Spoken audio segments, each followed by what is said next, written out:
ঢাকায় গণ অধিকার পরিষদের সভাপতি নুরুল হক নূর সহ নেতাকর্মীদের উপর হামলার প্রতিবাদে রাজশাহীতে বিক্ষোভ মিছিল করেছে জাতীয় নাগরিক পার্টির রাজশাহী জেলা ও মহানগর শাখা। শুক্রবার রাত 11:30টায় নগরীর সাহেববাজার 0 পয়েন্ট থেকে মিছিলটি শুরু হয়ে নগরীর বিভিন্ন সড়ক ও রাজশাহীর জাতীয় পার্টির কার্যালয়ের সামনে দিয়ে প্রদক্ষিণ করে। এ সময় তারা জাতীয় পার্টির স্বৈরাচার প্রশাসন পাহারাদার, আপা গেছে যে পথে, জাপা যাবে সে পথে, সেম সেম ক্যান্টনমেন্ট, আমার ভাইকে মারল কেন, ক্যান্টনমেন্টের জবাব চাই ইত্যাদি স্লোগান দেন। এদিকে বিক্ষোভ মিছিল শেষে জাতীয় নাগরিক পার্টির নেতৃবৃন্দ গণকপাড়াস্থ জাতীয় পার্টির রাজশাহী জেলা ও মহানগর কার্যালয়ের দরজা, চেয়ার টেবিল ও সাইনবোর্ড ভাঙচুর করে রাস্তায় এনে তা আগুন জ্বালিয়ে দেয়।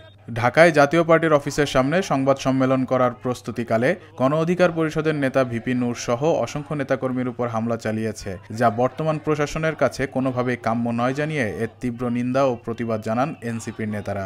আজকে জানাতে হচ্ছে সেই স্বৈরাচারের উত্তরসূরিরা বাংলাদেশকে আবার একটি স্বৈরা শাসকের হাতে তুলে দিতে যাচ্ছে।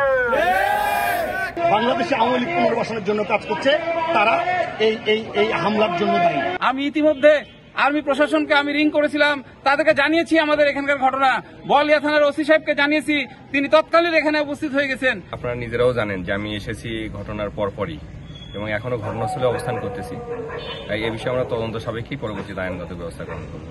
এ সময় তারা বাংলাদেশ সেনাবাহিনীর কঠোর সমালোচনা করেন ও স্বরাষ্ট্র উপদেষ্টার পদত্যাগের দাবি জানান এবং অন্তর্বর্তীকালীন সরকারের কাছে অবিলম্বে দোষীদের আইনের আওতায় না আনা হলে কেন্দ্রীয় নির্দেশনা অনুযায়ী আরও কঠোর কর্মসূচি ঘোষণা করা হবে বলে জানান।